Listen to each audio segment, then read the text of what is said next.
Coi bilanci sempre più in difficoltà per i tagli dei trasferimenti statali, i comuni cercano fondi altrove e i bandi europei, specie quelli del PNRR, possono essere un'importante fonte di introiti per opere pubbliche, come nel caso di Rossano Veneto. Sono 576.000 euro, fondi PNRR, che sono stati assegnati a Rossano in scorrimento graduatoria per l'ampliamento del nido. Il nido che si trova in via San Zenone.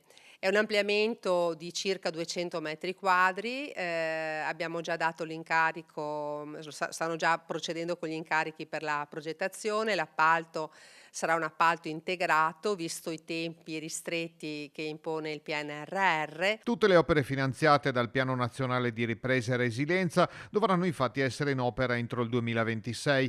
In tempi in cui si parla di scuole chiuse, Rossano pare in controtendenza. Sono felice perché noi abbiamo una lista d'attesa sul nostro nido di tantissime persone. Sembra che siano circa 30 famiglie che sono in lista d'attesa, quindi non ci fa paura neanche il discorso della denatalità, perché se un servizio come il nostro, in un paese come il nostro, è così tanto gettonato, avere dei posti in più da offrire può essere solo a vantaggio delle politiche per la famiglia e a vantaggio di quella che noi pensiamo possa essere la Rossano futura.